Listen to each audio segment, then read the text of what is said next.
अस्सलाम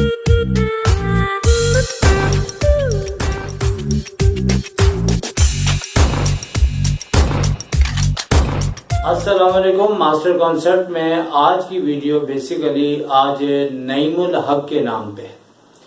नईमुल हक के नाम पे इसलिए कि इनके लगातार कमेंट्स आ रहे हैं कि आप हमें फर्स्ट ईयर के मॉडल पेपर का सेक्शन बी के 2 क्वेश्चन का 4 पार्ट आप करवा दें।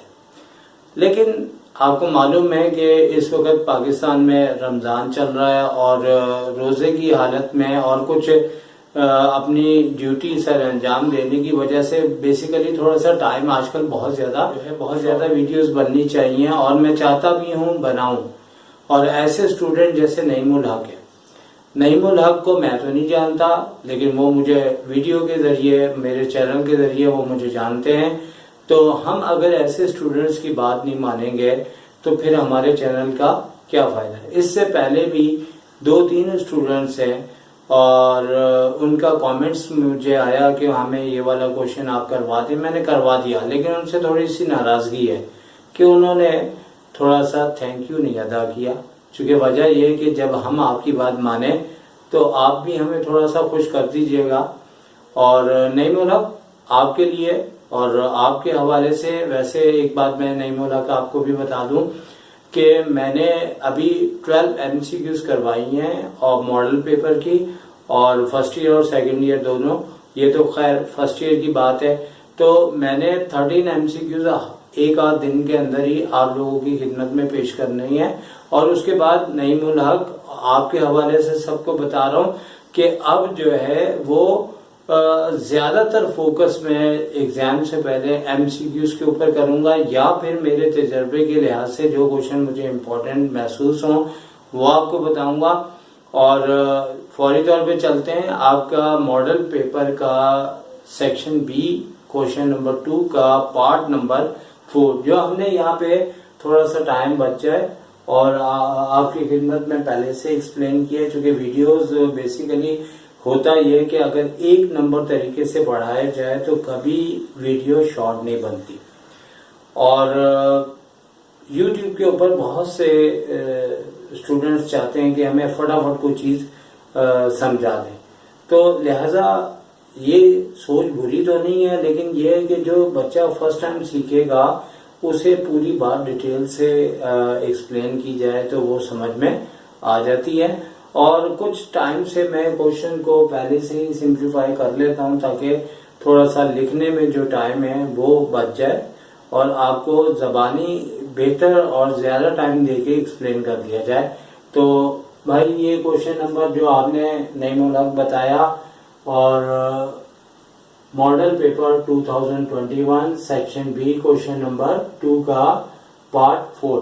तो भाई नईमुल हक मैं तैयार भी नहीं हुआ, मैं फौरी तौर पे अभी 3 घंटे पहले आपका मैसेज आया था, मैंने अभी पढ़ा है और फौरी तौर पे मैं आपको नाराज नहीं करना चाह रहा, मैं आपको एक्सप्लेन कर रहा हूँ और आप गौर से सुनिए। इसमें क्वेश्चन लिखा हुआ है, if alpha beta are the roots of this equation form an equation whose the roots are alpha -3 comma beta -3। Basically ये बुक के अंदर मौजूद नहीं है क्वेश्चन, और मुमकिन है कि आप बहुत मेहनती हो और आपको बुक वाले क्वेश्चन तो प्रॉब्लम ना कर रहे हो, लेकिन चूंकि बुक में ऐसा क्वेश्चन गालिबन मौजूद नहीं है। और जो आपके हवाले से दूसरे स्टूडेंट सुन रहे हैं उनको भी मैं बताता चलूं कि ये 3.6 का क्वेश्चन नंबर 9 से रिलेटेड क्वेश्चन है और इससे कभी ऐसा नहीं हुआ कि क्वेश्चन ना आए। और हमारी प्लेलिस्ट के अंदर हैरत की बात है कि 3 चैप्टर मैक्सिमम हमने स्टूडेंट्स के लिए एक्सप्लेन करके भेजा है, और वो एक्सरसाइज जो सबसे ज्यादा इम्पोर्टेंट है उसके ऊपर सबसे कम व्यूज है।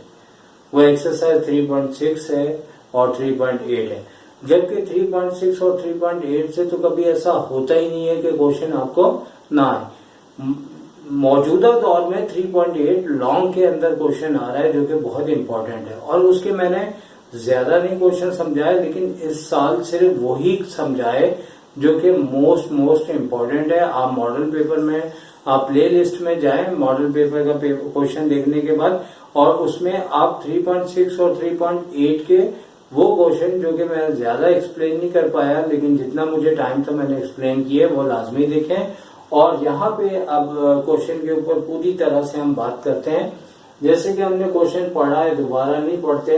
अल्फा -3 बीटा -3 ये दो हमें रूट्स दिए हैं। बुनियादी तौर पे इस क्वेश्चन में करना क्या होता है कि हमारे पास समझ लें एक ओल्ड इक्वेशन होती है और एक न्यू इक्वेशन होती है। ओल्ड का मतलब होता है पुरानी इक्वेशन, न्यू का मतलब है जो आपने एक नई इक्वेशन बनानी है। तो यहाँ पे हमें एक नई इक्वेशन बनानी है और ओल्ड इक्वेशन हमें उन्होंने ये दी है 8x² - 6x + 3 = 0। तो बुनियादी तौर पे इस जैसे तमाम क्वेश्चंस के अंदर हम फौरी तौर पे वी फाइंड आउट कर लेते हैं, यानी कि यहाँ पे हम सोल्यूशन लिख लेते हैं। सोल्यूशन का मतलब है कि ऊपर तो हमारे पास क्वेश्चन लिखा हुआ है और हम इसका सोल्यूशन फाइंड आउट कर रहे हैं। तो we find out alpha + beta and alpha × beta. बुनियादी तौर पे हमारे पास एक सम ऑफ द रूट और प्रोडक्ट ऑफ द रूट का एक फॉर्मूला होता है, जिसमें हम without solving sum of the root और प्रोडक्ट ऑफ द रूट्स हम निकालते हैं। तो उसके लिए हमारे पास फॉर्मूला होता है अल्फा + बीटा = -b/a, और प्रोडक्ट ऑफ द रूट्स का देखिए मैंने यहाँ पे फॉर्मूला नीचे लिखा हुआ है, ठीक है। तो यहाँ पे अल्फा + बीटा यानी कि सम ऑफ द रूट्स बुनियादी तौर पे कहा जाता है। इसका फॉर्मूला है -b/a, और प्रोडक्ट ऑफ द रूट्स यानी कि अल्फा × बीटा फॉर्मूला c/a। तो हम इस इक्वेशन में x² के साथ वाला a होता है जो कि 8 है, और x के साथ -6 और ये c होता है जो कि 3 है, और उसी के मुताबिक हमने माइनस के बाद b की जगह b की वैल्यू रखी जो कि -6 है, और a की जगह a की वैल्यू रखी जो कि 8 है, और माइनस प्लस, और ये कटिंग के बाद 3/4 आ गया।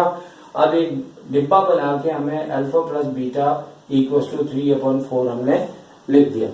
और प्रोडक्ट ऑफ द रूट्स लिखने की जरूरत नहीं है, क्योंकि लिखेंगे तो एक टेक्निकली मिस्टेक आप कर जाएंगे, क्योंकि ओल्ड इक्वेशंस के रूट्स को आप अल्फा + बीटा से शो करो और साथ में ना लिखो सम ऑफ द रूट, और अल्फा × बीटा ये प्रोडक्ट ऑफ द रूट्स है, लेकिन साथ नहीं लिखे वरना आप गलती कर जाएंगे। अल्फा × बीटा लिखने के बाद c/a है, तो c के साथ c की वैल्यू 3 आ गई और a की वैल्यू 8 आ गई, और ये डिवाइड नहीं होती, इससे भी हमने बॉक्स में बना दिया। तो ओल्ड इक्वेशन से हमें अल्फा + बीटा लाना होता है और अल्फा × बीटा लाना होता है। फिर हम सम ऑफ द रूट निकालते हैं। तो सम ऑफ द रूट जो है, अगर आप 3.6 के क्वेश्चन नंबर 9 आगे 10, 11 भी वैसे ही अगर आप देखें तो इन्होंने मुख्तलिफ करके रूट्स दिए हैं, कभी अल्फा क्यूब दिया है, बीटा क्यूब दिया है। तो यहाँ पे जो दिया है गालिबन बुक में नहीं मौजूद, तो हमें इन दोनों को अब यहाँ पे हम सम ऑफ द रूट लिखेंगे। और क्यों लिखेंगे कि हमारे पास जो इक्वेशन है वो असल में बुनियादी तौर पे ये रूट्स जो है वो ओल्ड इक्वेशन के और नई इक्वेशन के रूट्स को हम अपनी आदत डालेंगे कि हम बाय नेम लिखेंगे sum of the root, product of the root. और जो ओल्ड इक्वेशन के सम ऑफ द रूट है, अगर उसको भी हम ये लिख देंगे तो अक्सर बच्चे ये करना भूल जाते हैं। मैंने बहुत दफा देखा अपनी जिंदगी के एक्सपीरियंस में कि बच्चे ये चीज करते ही नहीं है, यही वैल्यू उठा के डायरेक्ट जो इसके बाद एंड में इक्वेशन आएगी उसमें रख देते हैं। तो ऐसी गलती नहीं करनी। तो सम ऑफ द रूट में ये है कि ये सारे इन दोनों के रूट्स के दरमियान जो वैल्यूज दी है हम प्लस डाल देंगे। प्लस डालने के बाद अल्फा के साथ बीटा को लिख देना, और -3 दोनों एक साथ लिखे जा सकते हैं और दोनों ऐड होके 6 हो जाएंगे। यहाँ अल्फा + बीटा जो ओल्ड इक्वेशन से हमने सम ऑफ द रूट निकाला है उसकी वैल्यू रखनी है। फिर सिंपल सी बात है, हमें एलसीएम लेना है, और एलसीएम लेने के बाद 4 6 24 है, तो -21/4 आ गया सम ऑफ द रूट। इसी तरह प्रोडक्ट ऑफ रूट में इन दोनों के बीच में मल्टीप्लाई होगा, यानी कि आपका प्रोडक्ट हो रहा है और अल्फा बीटा से मल्टीप्लाई हो गया, फिर -3 बीटा आया हुआ है, -3 अल्फा आया हुआ है, और माइनस +3 3 9 आया हुआ है। अब बुनियादी तौर पे तो यहाँ तो बड़ा सिंपल था, यहाँ पे अल्फा बीटा को सही है हमारे पास, ये प्रोडक्ट ऑफ द रूट्स के मुताबिक लिखा हुआ है। यहाँ वैल्यू यहाँ से आएगी लेकिन इससे पहले हमें इन दोनों में से -3 कॉमन लेना है ताकि अल्फा प्लस बीटा, यानी कि यहाँ हमारा काम होता है कि हम अपने प्रोडक्ट ऑफ द रूट और सम ऑफ द रूट्स को इस तरह अरेंज करें कि हमारे पास इस तरह की वैल्यूज, यानी कि ओल्ड इक्वेशन के सम ऑफ द रूट और प्रोडक्ट ऑफ द रूट्स आ जाएं। और इन दोनों में से हमने -3 कॉमन लिया और अल्फा बीटा की जगह 3/8 है, वैल्यू चेक कर लें कि हमने सही लिखी है, सही लिखी है, और -3 कॉमन है और अल्फा प्लस बीटा की जगह 3/4 आ रहा है, वो भी हमने सही लिखा है। फिर +9 यहाँ से प्रोड्यूस हुआ था।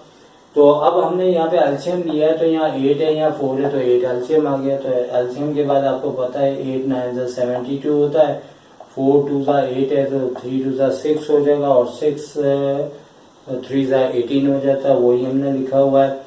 और 8 1 8 है, तो 3 1 3 है, तो ये 72 और 3 जो है वो 75 हो गए। और 75 में से हम अगर 18 लेस करते हैं 57/8 आ चुका है। अब थोड़ा सा काम मैंने नहीं किया, क्योंकि मैं बोल रहा था कि जहां तक टाइम बच सके बचाए।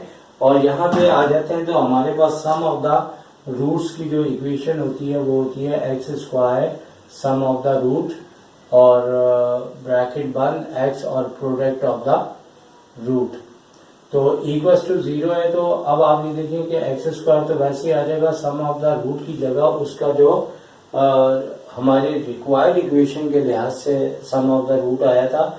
याद रखें, ये गलती से नहीं रख देना, ये अक्सर गलतियां करते हैं, मान जाओ, ठीक है। ये रखना है सम ऑफ द रूट्स। तो -21/4 आया, -21/4 आया और x यहाँ लिख दिया जाएगा। प्रोडक्ट ऑफ द रूट्स 57/8 है, तो 57/8 और इक्वल टू 0 है। अब अगेन यहाँ पे एलसीएम लिया जाएगा, एलसीएम लेंगे तो 8 एलसीएम आ जाएगा। और चूंकि यहाँ पे 1 है तो जाहिर सी बात है 8x² डायरेक्ट आ जाएगा। और यहाँ 4 2 है, 8 है, तो ये माइनस माइनस प्लस है और साथ में हम इसे 2 से मल्टीप्लाई कर देंगे तो 42x हो जाएगा और ये 57 है। और जब भी इक्वेशन बनती है तो इसका अपॉन खत्म करना चाहिए, ये 0 से 8 मल्टीप्लाई हो जाएगा, तो 8x² plus 42x plus 57 is equal to 0 को 8 से मल्टीप्लाई करेंगे तो 8x² plus 42x plus 57 is equal to 0। तो ये हमारे पास वो इक्वेशन आ गई है जो इन्होंने पूछी थी।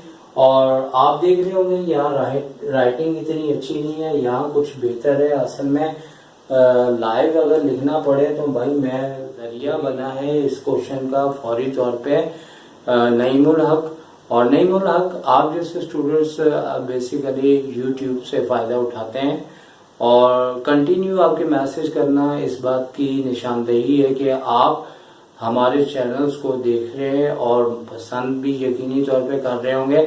तो आप जैसे स्टूडेंट्स को हमने नाराज़ नहीं करना, क्योंकि हमारे शहर में पढ़ते सब है लेकिन हर इंसान अपने इंस्टीट्यूट में पढ़ रहा है। बहुत कम लोग होते हैं जो हमारे या एजुकेशन से रिलेटेड चैनल्स के ऊपर आके वीडियोस देखते हैं। और तो यकीनी तौर पे तमाम स्टूडेंट्स देखें और हम जब क्वेश्चंस ये एक्सप्लेन करेंगे तो हम इसमें ये क्वेश्चन शामिल नहीं करेंगे क्योंकि ये क्वेश्चन हमने समझा दिया।